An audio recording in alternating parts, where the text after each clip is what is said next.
aller les chercher du côté de la vie de Jésus.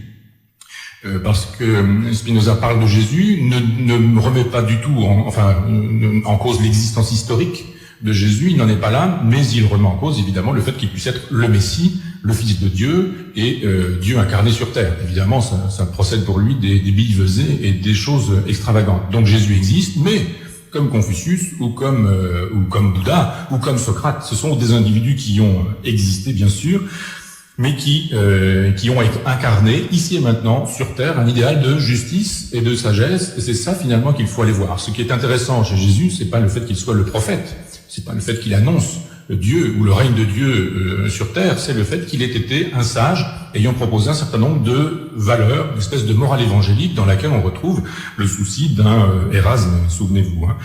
Et à plusieurs reprises dans l'œuvre complète, j'ai retrouvé cette formule. Quand il voulait que ce soit très court, très bref,